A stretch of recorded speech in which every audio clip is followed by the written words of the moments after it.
Hello guys and welcome back to the channel. Now guys, when President Obasanjo's two-term came to an end around about 2008 thereabout, they were looking for a northern candidate to replace Obasanjo because of course there's this unwritten because it is spoken, so there's this unwritten agreement between the northern and the southern parts of Nigeria that power would transit back and forth, and Obasanjo of course was a southerner, so they were now looking for a northern replacement. So one of the names being touted at that time was El-Rufai. So a lot of rumors and a lot of speculation around the El-Rufai name at that time, to the point that Tunde Bakare, who later became Malam Buhari's running mate at some point, went to El-Rufai and said, look, listen, why don't you run for this thing? Because you're an obvious choice and the space is there. But then, of course, El-Rufai was procrastinating because he wanted to show off a bit and he wanted people to beg him and whatnot.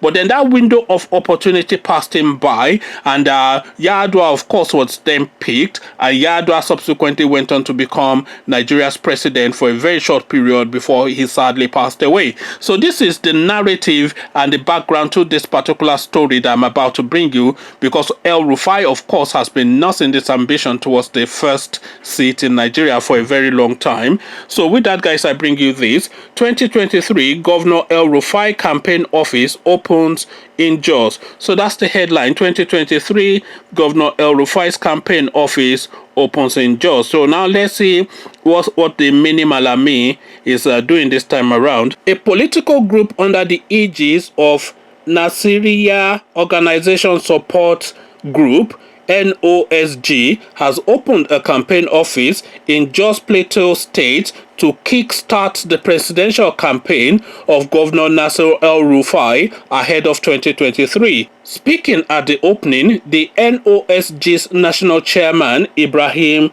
Gakwan Rajua, said the group decided to commence putting structures across Nigeria at an early stage to enable them fully drive their quest to success. He said Governor El-Rufai's administrative and political antecedents were enough points to support his quest to becoming the next president of Nigeria. Gakwan Rajua, and apologies if I'm not pronouncing that name right, Gakwan Rajua, who is also the Northwest Zonal Deputy Chairman of the All Progressive Congress APC, said El-Rufai is the leader Nigeria desires to have in 2023. On his part, the Plateau State chairperson of the group, Nafisatu Omar, described Governor El-Rufai as a detribalized and non-religious bigot suitable to be the country's #1 citizen.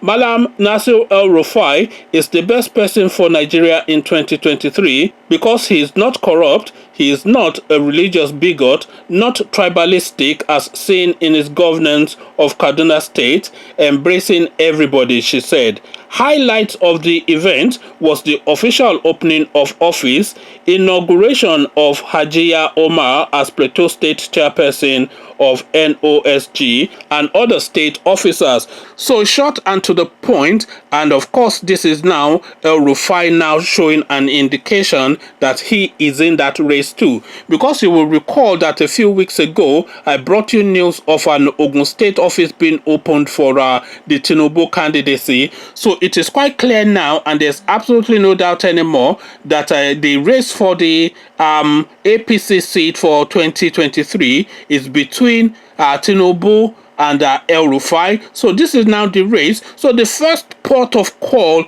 that you go to naturally off the back of that understanding is to revisit that unspoken arrangement, that unwritten arrangement, that power should transit from the north to the south, turn by turn. So now, of course, Malam El-Rufai is a Fulani guy, so he's a northerner, so the power then should transit now to the southern regions. So this is the unwritten, it is not the constitution in Nigeria that this should be the case, but this this is the unwritten agreement, but the gentleman's agreement between the North and South in Nigeria. So the power should come to the South.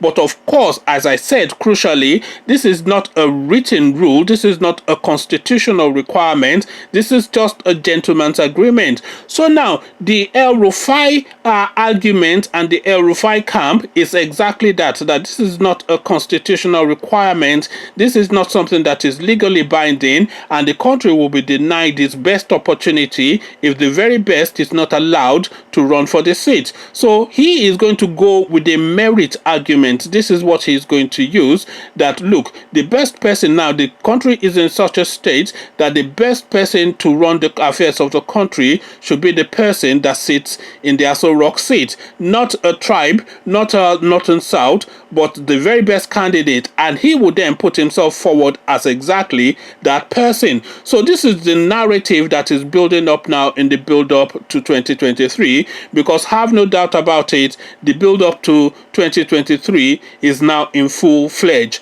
Conversations in the comment section: El-Rufai versus Tinubu, the Luther of Lagos State versus the Yamutu guy of Kaduna State. What hope Nigeria is really the question. Come tell me all about it in the comment section. But before you do this, click on the red subscribe button so it turns gray. Bell button notifies you every time I drop a new video. Then come tell me what you are making of this choice between the devil and the deep blue sea, which is El-Rufai, and this Tinubu character in the comment section. So come tell me all about that in the comment section. So I'll leave you here.